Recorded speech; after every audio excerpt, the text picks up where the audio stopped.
Hi, I'm Margaret Nygaard. Welcome to my kitchen. I've been getting a lot of questions from family and friends about the baking I do and the cooking I do. And so today we're going to start with an old family recipe for just basic bread. I learned this from my grandmother and from my mother, and it goes way back. But to start with, what we're going to do is prove our yeast. So in here I have a cup of warm water, a handful of sugar, and a packet of yeast. And I've waited until it gets good and bubbly. You can smell the yeast coming up. It's great.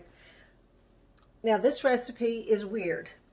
It's not going to call for anything that you're used to. So the only thing you're measuring is basically kind of 4 cups of warm water. The water should be warm to touch, not hot, but just tap water, warm to touch. So to my already 1 cup of water, I'm adding 4 more cups of warm water. Then I'm going to add a handful of salt, 2 handfuls of sugar, and enough all-purpose flour to make it like a cake batter. This is how we're going to start. Grandma called this the sponge. So we're going to mix that up really well. And you can do this in a stand mixer, but not everybody has one, so today we're just going to do this in a bowl.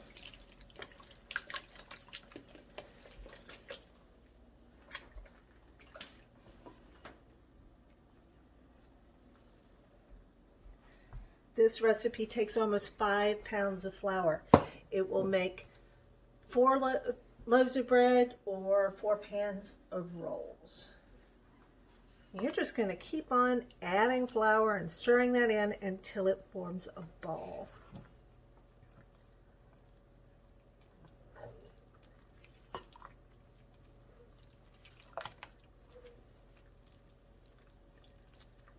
And about this point is when I'm going to add in my fat. Roughly half a cup of softened butter. You can use Crisco. My grandmother used lard. And you're just going to mix that in as well.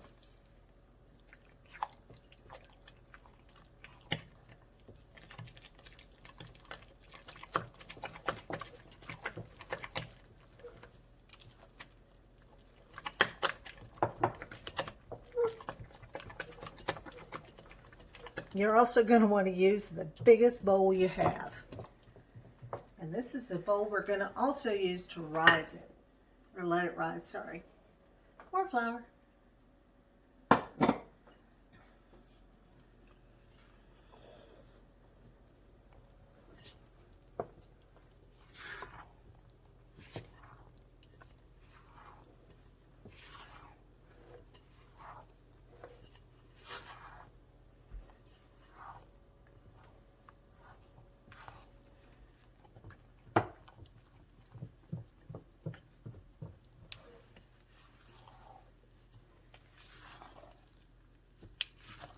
You can see it's really starting to come together now. This is what we want. I may have to get more flour. It's all right. I keep plenty on hand. Since the beginning of COVID, we have not bought any bread. It's very convenient when you know how to make your own.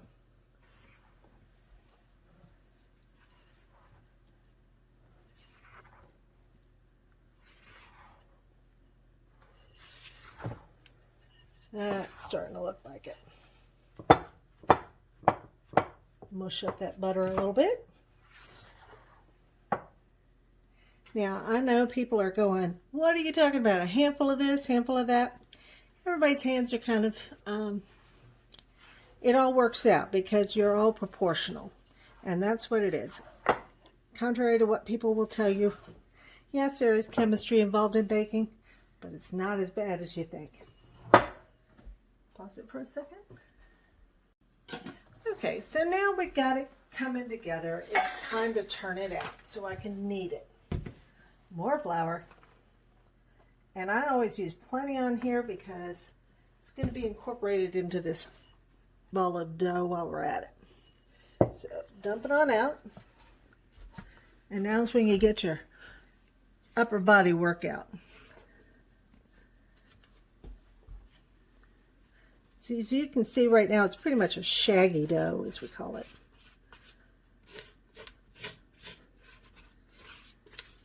And now we want to get it to the point where it's smooth and elastic. We got to stretch those gluten strands out.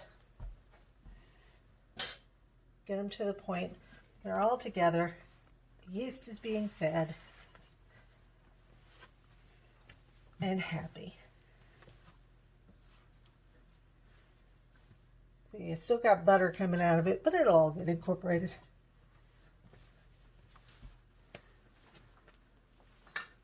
Don't be afraid to be rough with it. Just give it a good shove. Fold and push. Fold and push. Adding more flour as you need until it becomes smooth and elastic.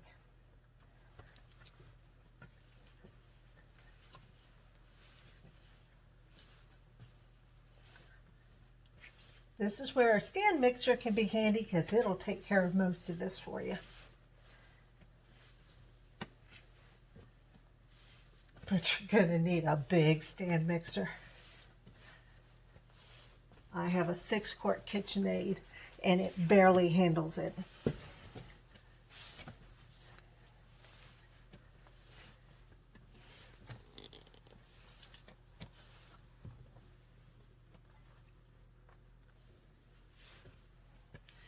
See, it's starting to come together now.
I think we're about there.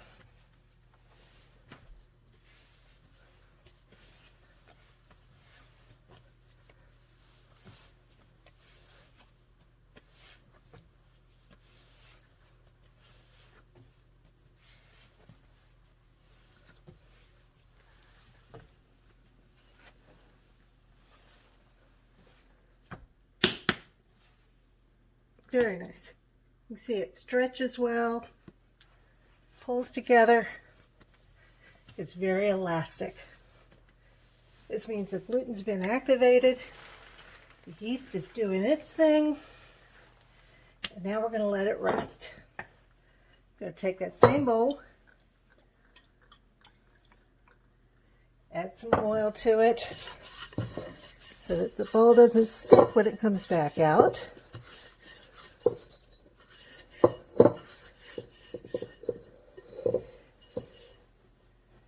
Put your bowl in, turn it over. So both sides have had grease on it. I'm going to cover this up and let it sit for a couple hours. It's going to double in size and we'll be ready to work. Now the problem is with this particular bread is you got to watch it because it's going to go kind of crazy and it will overflow your bowl very easily. So when it's done getting double in size, that's when you're going to want to work it. We'll be back. Okay, so we're back, and as you can see, it's risen. So we're gonna pull this out, and I use an old shower cap. It seals it, and I don't have to, I can reuse it. That's what I'm trying to say. Anyway, so I'm going to grease up my hands. I've already prepared my pans for 3 loaves of bread, and then anything else I'm going to raise in a proofing basket. So we're going to get this down for a second rise. The first thing we do is deflate it a little bit, gently. My mother called this punching down, but we're going to gently deflate it a little bit, degas it,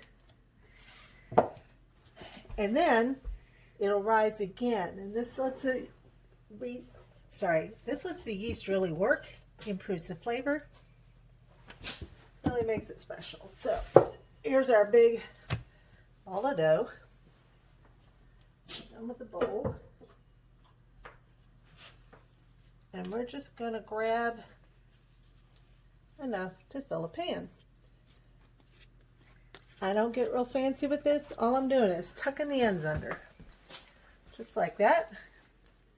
I'll plop that in there and let it fill.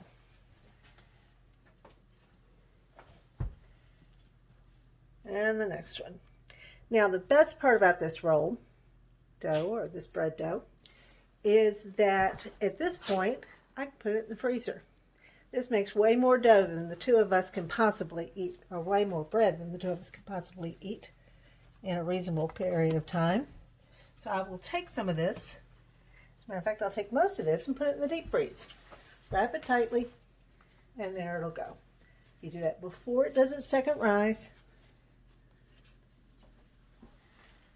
And then when you're ready to use it, bring it out, let it thaw, put it in a warm spot.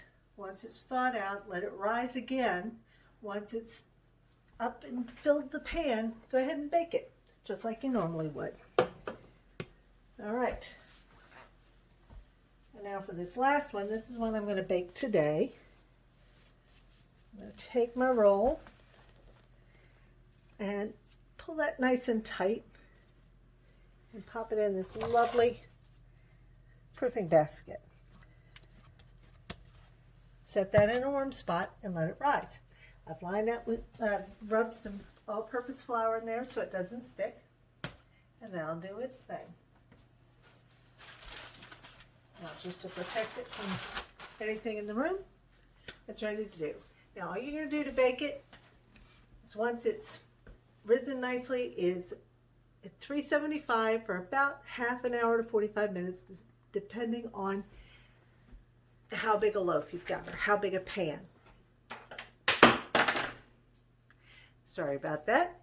Now, the coolest trick that my mother ever taught me about checking your bread to see if it's done, when you're ready to take your pan out, if you're not sure, I mean, it looks nice and brown on the top, golden brown, knock on the bottom of that pan. If it sounds hollow, your bread is perfect. Take it out. You're going to put a little grease on the top of it. I use Pam usually. And turn it out. Hot, lots of butter. Your family will be happy.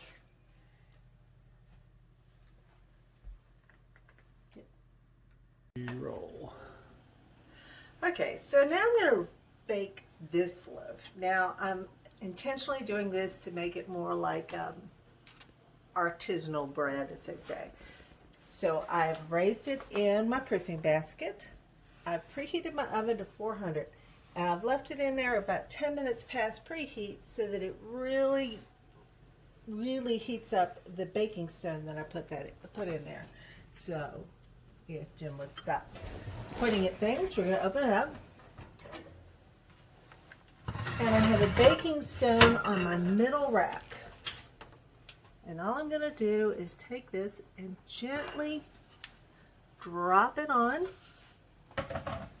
I'm going to take, this is called a lame, or you can just use a sharp knife, and I'm going to cut into the bread so that it has a way to, oh, well, that worked well, expand. Thank you. A sharp knife will work. Otherwise, it doesn't have room to expand. Now, push that in. I'm going to add some hot water underneath to reduce steam. This will help that just puff right on up.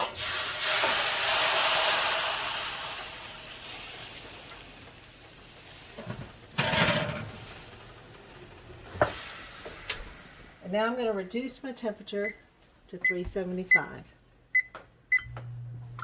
and let it go. So at about half an hour to bake. And the reason why I decided to call my channel No Recipe Necessary, I think is what I called it, is because I don't really use a whole lot of recipes. I'm a firm believer in that your food should be fun, it should be easy, and so you do what it works for you. So what I'm going to share with you is the techniques and the basics that I use to create delicious food for my family. I'm not a professional, this is just what I do. I hope you enjoy. We'll see the bread shortly. All right, it's been baking away, and we have bread. Look at that. Now the best way to test any loaf of bread is to turn it over, give it a good knock. That's perfect.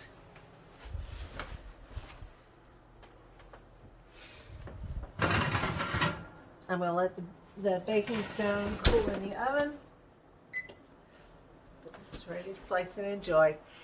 I hope this helps all of y'all who've been trying to follow this recipe and see if you have yummy bread too. Y'all take care.